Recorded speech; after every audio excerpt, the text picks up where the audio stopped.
Hello friends, welcome to my YouTube channel. फिर से हाजिर हूँ आप सब लोगों के सामने आज का नया टॉपिक लेकर। तो देखते हैं क्या है topic. How to tell time in English, I mean two o'clock timings. मैं दावे के साथ कह सकती हूँ कि आप सब लोगों को घड़ी देखना तो आता ही होगा। हम सब लोगों ने बचपन में ही सीख लिया था कि घड़ी कैसे देखते हैं। पर मैं जल्दी से आपको कुछ टाइम्स देती हूँ, कुछ टाइमिंग्स बताती हूँ और आप सोचिएगा उनको इंग्लिश में कैसे बोलते हैं।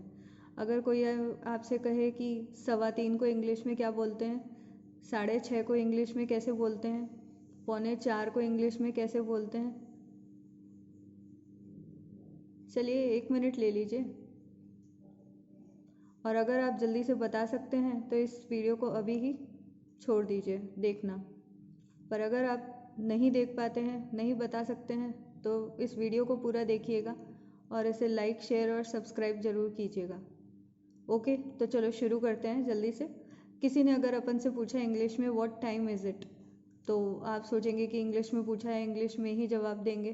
पर अगर फिक्स टाइम हुआ है, एग्जैक्ट टाइम हुआ है, 2 बजे हैं, 3 बजे हैं, तो आप बोल सकते हैं कि it's 2 PM, it's 3 PM, it's 3 AM, it's 4 AM।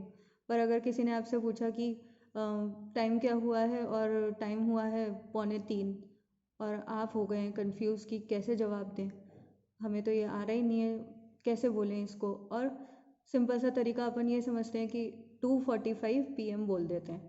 पर अगर अपन को इंग्लिश में बोलना है इसको, तो हम कैसे बोलेंगे। चलिए आज का टॉपिक इसी बारे में है, तो देखते हैं कि इसको इंग्लिश में कैसे बोलेंगे।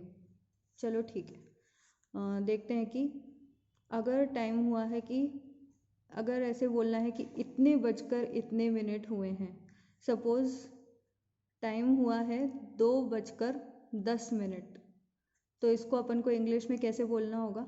इसके लिए एक कॉन्सेप्ट आप लर्न कर सकते हैं और इसको पहले समझने की ज़रूरत है। तो पहले समझते हैं क्या करना है इसमें कि 2:10 हो चुके हैं।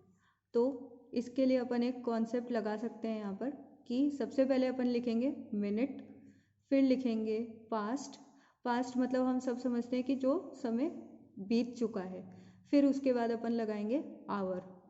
तो अगर मैं एग्ज़ाम्पल लेती हूँ 2:10, तो इसमें मुझे इस फॉर्मूला के अकॉर्डिंग क्या लिखना है। सबसे पहले मिनट, तो मिनट कितने हैं यहाँ पर 10, तो हम यहाँ पर लिख देंगे 10। फिर हम लिखेंगे पास्ट, पास्ट मतलब जो बीत चुका है। तो कितना टाइम बीत चुका है, 2 बज चुके हैं, तो आवर के लिए हम क्या लिख देंगे 2। तो क्या हो जाएगा, इट्स 2:10। किसी ने अगर हमसे कहा कि 2:10 हो चुके हैं, तो हम उसे इंग्लिश में कैसे बोलेंगे, इट्स 2:10। उसी तरीके से एक और एग्जाम्पल से हम समझते हैं। यहाँ पर किसी ने कहा 7:20, तो अकॉर्डिंग टू दिस कॉन्सेप्ट हमें क्या करना है, सबसे पहले हमें लगाना है मिनट। मिनट कितने हैं यहाँ पर 20, तो सबसे पहले क्या लिखेंगे 20 प्लस, प्लस मैंने आपको यहाँ समझाने के लिए लिखा हुआ है 20 पास्ट, और कितने बज चुके हैं 7, तो क्या हो जाएगा 20:07, है ना, बहुत सिंपल। तो अगर ये कॉन्सेप्ट कब फॉलो कर सकते हैं कि कितने बजकर कितने मिनट हो चुके हैं, 3:05 हो चुके हैं, 2:10 हो चुके हैं, 7:30 हो चुके हैं, तो आपको क्या फॉलो करना है, minute plus past plus our. Okay, चलो नेक्स्ट कॉन्सेप्ट देख लेते हैं। अब ये है कि कॉन्सेप्ट ये कहता है कि अगर किसी ने कहा कि इतने बजने में इतने मिनट हैं, मतलब कि 3 बजने में 5 मिनट हैं, तो इसको आप कैसे बोलेंगे। चलिए देखते हैं क्या करना है इसमें। इसके लिए अपन को लगाना है मिनट प्लस 2 प्लस आवर। बस सिंपल सा डिफरेंस है, उसमें लगाना था पास्ट क्योंकि समय बीत चुका था। इसमें 2 मतलब आने वाला है कि 3 बजने वाले हैं, पर कितने मिनट है, 5 मिनट है, 10 मिनट है, 20 मिनट है, बस इतना सा ही डिफरेंस है। तो अब यहाँ पर क्या फॉर्मूला यूज़ करना है, मिनट टू आवर। चलो इसे एग्जाम्पल्स से देखते हैं। सपोज़ किसी ने कहा 3 बजने में 5 मिनट है, तो अपन इससे कैसे लिखेंगे? मिनट कितने बताए? 5 मिनट्स। तो हम क्या लिखेंगे? 5 मिनट्स टू 3। और अगर आप यहाँ मिनट्स ना भी लगाएंगे तो भी कोई प्रॉब्लम नहीं है, तो आप क्या बोल सकते हैं? इट्स 5 to 3, क्योंकि ये ऑब्वियस बात है कि यहाँ पर हम किस चीज़ की बात करें? मिनट्स की बात करें।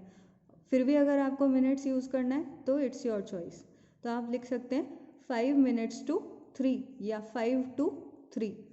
फिर किसी ने कहा कि 5 बजने में 25 मिनट हैं, तो अकॉर्डिंग टू दिस फॉर्मूला हमें क्या करना है? सबसे पहले हमें लगाने मिनट्स। तो मिनट कितने हैं यहाँ पर? 25 मिनट्स। तो हम क्या लिखेंगे?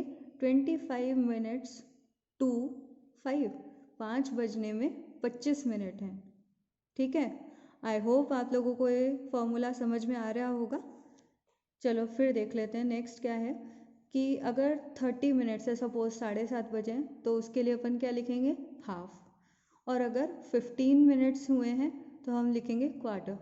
अब ये सपोज़ करिए कि एक सर्कल है, ये आप जो एक सर्कल देख सकते हैं, तो एक सर्कल में हम समझ सकते हैं कि कितने क्वार्टर होते हैं? 4 क्वार्टर होते हैं। जैसे कि मैंने एक ये ड्रॉ किया हुआ है, इसके बाद एक और क्वार्टर, फिर ये 3rd क्वार्टर, फिर ये 4th क्वार्टर। तो हर क्वार्टर, हर एक चौथाई हिस्से को हम क्या बोल सकते हैं? घड़ी के 15 मिनट्स, और 15 मिनट्स को हम बोलते हैं क्वार्टर, जैसा कि हम मैथ्स में पढ़ते हुए आए हैं। चलो अब मैं आपको थोड़े से और एग्जांपल समझा देती हूँ, उससे आपको क्लियर हो जाएगा। अगर किसी ने कहा कि 3:15 बजे हैं, 3:15, कुछ लोगों को अभी शायद 3:15 का मतलब नहीं समझ में आएगा, इसके लिए यहाँ पर देख सकते हैं 3:15 मतलब 3:15। तो अगर नंबर्स में बोलना है तो it is quite simple for us कि हम 3:15 बोल दें। कि किसी ने पूछा क्या समय हुआ है, तो हम बोल दें कि 3:15 बजे हैं या फिर 3:15 हुए हैं। पर अगर हमको इसको इंग्लिश में बोलना है तो हम कैसे बोलेंगे? इट्स, फिर 3:15 बजे हैं, तो 3 तो बज चुके हैं और उसके ऊपर से भी एक क्वार्टर और बीत चुका है। तो क्या हो जाएगा? जल्दी से याद करिए, मैंने अभी अभी फॉर्मूला बताया है आपको कि इतने बजकर इतने मिनट हो चुके हैं। तो कैसे बोलेंगे? 15 के लिए पहले आएगा minutes plus past plus our. तो सबसे पहले 15 को कैसे लिखेंगे? जो कि मैंने यहाँ पे बताया आपको, क्वार्टर, फिर पास्ट और फिर आवर। आवर मतलब 3, तो क्या हो जाएगा? इट्स 3:15। फिर है किसी ने कहा 2:30 बजे हैं, 2:30 मतलब 2:30, तो कैसे होगा? अगेन वही फॉर्मूला लगाएंगे, मिनट पास्ट आवर, तो इट्स 2:30।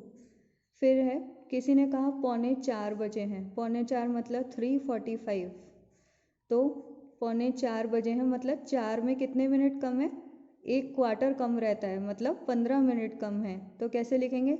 इट्स 4:45, जो कि मैंने आपको दूसरा फॉर्मूला बताया था, उसके अकॉर्डिंग क्या लिखना था? Minute 2 plus our. तो क्या हो जाएगा ये? इट्स 3:45, 4 बजने में 15 मिनट बाकी हैं। चलो फिर से रिवाइज कर लेते हैं। कुछ भी नहीं याद रखना आपको ये कॉन्सेप्ट लर्न करने के लिए, बस आपको 2 वर्ड याद करने हैं। अगर बजकर कितने मिनट, तो बजकर के लिए पास्ट लगाना है, और बजने में कितने मिनट हैं उसके लिए आपको 2 लगाना है। चलो हमने बचपन से ये तो चीज़ हमें पता ही है, हमने सुनी रखी है कि सुबह के टाइम के लिए हम AM यूज़ करते हैं और दिन के और रात के टाइम के लिए हम PM यूज़ करते हैं। तो AM की फुल फॉर्म क्या होती है, ये कभी हमने जानने की कोशिश करी है?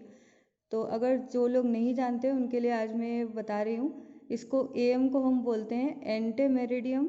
स्पेलिंग देखिएगा, ANTEMERIDIEM, मेरिडियम। और PM की स्पेलिंग, PM की फुल फॉर्म है पोस्ट मेरिडियम। इसको आप प्राइम मेरिडियन से कंफ्यूज मत करिएगा। अब किसी को अगर फिर भी कन्फ्यूजन रहता है कि AM कहाँ पर यूज़ करते हैं, तो वो भी मैं बताती हूँ आपको। AM यूज़ करते हैं कि रात के 12 बजे से लेकर दिन के 12 बजे तक, और PM हम यूज़ करते हैं दिन के 12 बजे से लेकर रात के 12 बजे तक। फिर से मैंने आपके लिए एक क्लॉक यहाँ पर ड्रॉ करी है। ऐसे सपोज़ करिएगा कि ये एक क्लॉक है, तो इसको हम बोल सकते हैं 12 वाली लाइन को ओ क्लॉक।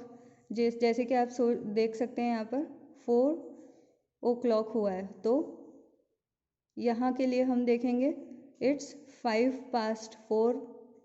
अगर घड़ी की सुई 1 पे है तो, 2 पे है तो इट्स 10 past 4, 3 पे है तो इट्स 4:15, फिर है 20 past 4, फिर है 5 पर है अगर घड़ी की सुई तो फिर क्या होगा 25 past 4, 6 पर है तो 4:30, फिर है 7 पे है तो 25 to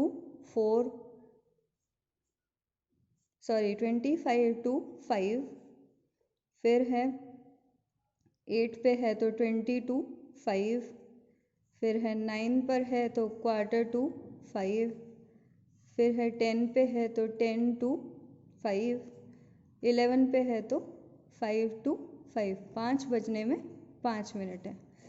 आई होप ये सेशन आपको इंटरेस्टिंग लगा होगा और आपने आज समझा होगा कि अगर हमें टाइम इंग्लिश में बताना है तो हमें कुछ भी नहीं लर्न करना है, बस इस कॉन्सेप्ट को समझना है। और अगर आप 2-3 महीने तक भी ये प्रैक्टिस करते हैं तो आई एम डैम श्योर कि आप लोग ज़रूर से इस कॉन्सेप्ट को समझ जाएंगे। और जब भी कोई आपसे इंग्लिश में पूछेगा what time is it by your clock या व्हाट टाइम इट इज़, कुछ भी आपसे अगर इंग्लिश में पूछा जाता है तो आप ज़रूर से इंग्लिश में रेसिप्रोकेट कर पाएंगे, जवाब दे पाएंगे। Okay, thanks for seeing this video. And अगर आपको ये वीडियो अच्छा लगा हो तो इसे लाइक और शेयर ज़रूर करें, और चैनल को अगर अभी तक भी सब्सक्राइब नहीं किया है तो ज़रूर से जाकर सब्सक्राइब करें।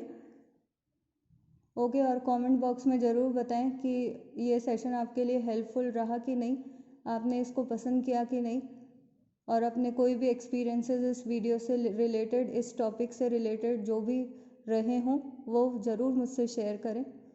Okay friends, bye bye.